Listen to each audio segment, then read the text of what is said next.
Ang mga anak ni Israel. Ikalawang kabanata.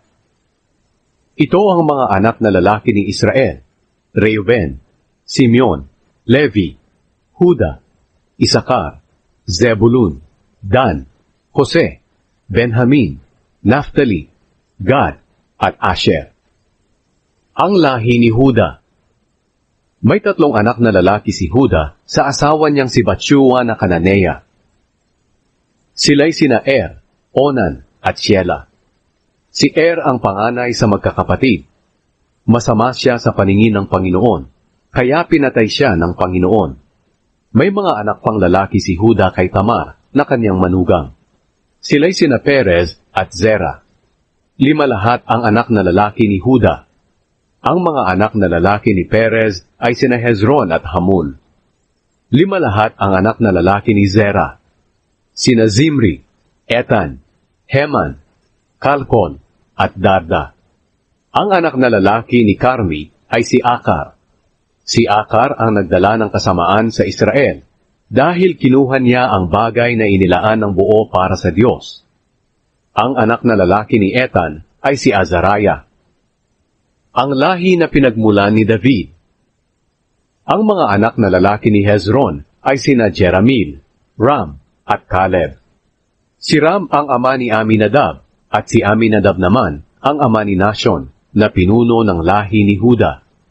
Si Nashon ang ama ni Salmon, at si Salmon ang ama ni Boaz.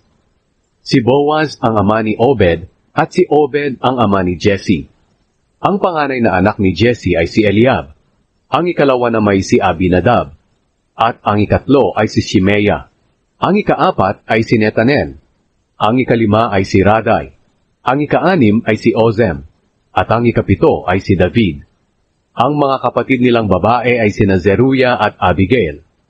Si Zeruya ay may 3 anak na lalaki, sina Abishai, Joab, at Asahel. Ang asawa ni Abigail ay si Jeter na Ismaelita, at may anak silang lalaki na si Amasa. Ang angkan ni Hezron. Ang anak ni Hezron na si Caleb ay may mga anak sa asawa niyang si Azuba, na tinatawag ding Jeriot.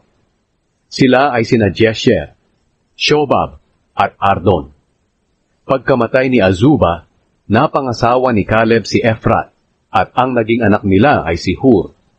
Si Hur ang ama ni Uri, at si Uri ang ama ni Bezalel.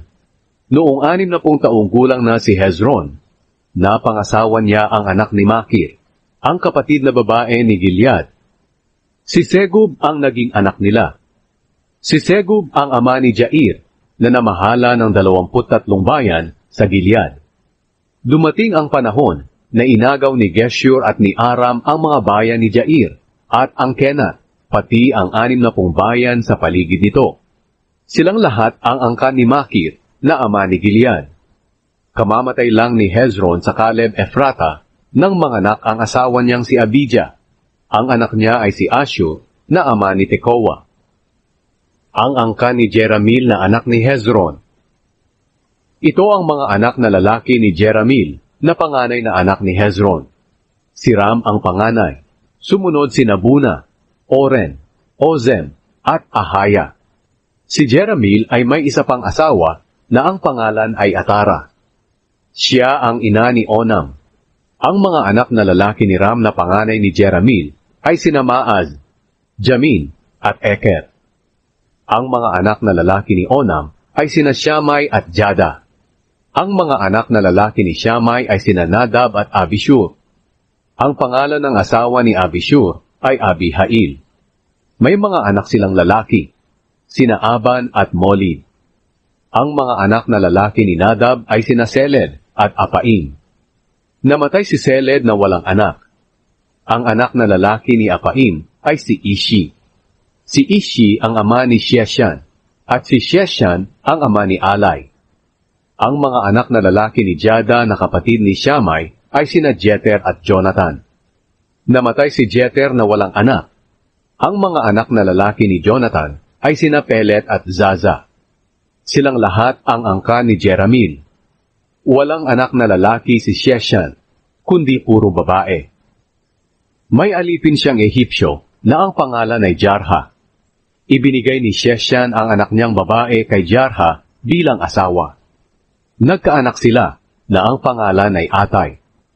Si Atay ang ama ni Nathan, at si Nathan ang ama ni Zabad. Si Zabad naman ang ama ni Eflal. Si Eflal ang ama ni Obed. Si Obed ang ama ni Jehu. At si Jehu ang ama ni Azariah. Si Azariah ang ama ni Helez. Si Helez ang ama ni Eliasa. At si Eliasa ang ama ni Sismai. Si Sismai ang ama ni Shalom. Si Shalom ang ama ni Jecamiah. At si Jecamiah ang ama ni Elishama. Ang iba pang angkan ni Caleb. Ang panganay na anak na lalaki ni Caleb na kapatid ni Jeramil ay si Mesha, na ama ni Ziph. Ang ikalawa niyang anak ay si Maresha, na ama ni Hebron. Ang mga anak na lalaki ni Hebron ay sina Korah, Tapuwa, Rekem, at Shema. Si Shema ang anak ni Raham, at si Raham ang ama ni Jorkeam. Si Rekem ang ama ni Shammai. Si Shammai ang ama ni Maon. At si Maon ang ama ni Betzur. Ang isa pang asawa ni Caleb na si Efa ang ina ni Haran, Moza, at Gazez. May anak si Haran na Gazez din ang pangalan. Ang mga anak na lalaki ni Jaday ay sina Regem, Jotam, Geshan, Pelet, Efa, at Shaa. Ang isa pang asawa ni Caleb ay si Maaka. May mga anak silang lalaki na sina Sheber, Tirhana, Shaaf na ama ni Madmana, at Sheva na ama naman ni Makbena at Gibeah. Ang anak na babae ni Caleb ay si Aksa. Sila ang angkan ni Caleb. Ang angkan ng anak ni Caleb na si Hur. Si Hur ang panganay na anak ni Caleb at ni Ephrata. Ang mga anak na lalaki ni Hur ay sina Shobal, na ama ni Kiriat Jearim, si Salma, na ama ni Bethlehem, at si Haref, na ama ni Bet-Gader.